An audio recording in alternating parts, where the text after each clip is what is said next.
Welcome back to another week of the Weekly Lens. This week, we'll be looking into the game that outlived empires, chess. Very few systems survive for 1,500 years. Empires fall, borders shift, religions fracture, technologies replace one another at accelerating speed. But one system, 64 squares, 32 pieces, has endured through all of it. Chess didn't just survive history, it traveled through it. And that's unusual, because most ancient games are gone. We don't play the royal games of Babylon, we don't compete in Roman board games, we don't gather around medieval strategy boards. So the real question isn't simply, where did chess come from? It's why didn't it disappear? Chess began in northern India around the 6th century in a game called Chaturanga. I have no idea if I'm pronouncing that right. It represented 4 divisions of the military: infantry, cavalry, elephants, and chariots. It wasn't originally about abstract strategy.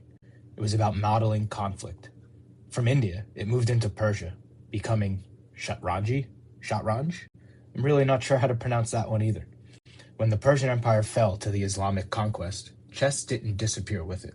Instead, it moved again, into the Islamic world, then into Europe. And this is where something subtle but important happened. Chess didn't stay frozen in time. In the 15th century Europe, the queen transformed from one of the weakest pieces in the most powerful piece on the board. The bishops movement extended, and castling evolved. The pace of the game accelerated. In other words, chess was adapting. Most ancient systems fail because they're either too rigid or too unstable. Too rigid, and they fracture under pressure. Too unstable, and they dissolve into something unrecognizable. Chess maintained constraint.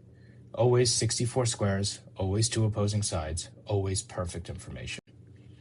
But inside those constraints, it allowed evolution, and that balance, structure plus adaptability, is rare. It's the same principle that allows languages to survive, or legal systems, or even markets. They must preserve identity while absorbing change. Chess managed that for centuries.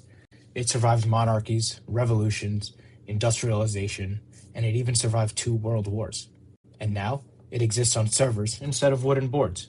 But it's still the same game. And that's not accidental. It's structural.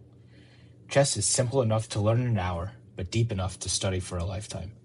And that combination, accessibility plus infinite complexity, creates durability. It makes the game transferable across cultures, generations, and technologies. Most games are tied to an era. Chess detached itself from time. Next, we'll examine something even more counterintuitive. Why a game that is constrained to just 64 squares still can't be solved, and why that may be the key to its longevity. This is the Weekly Lens.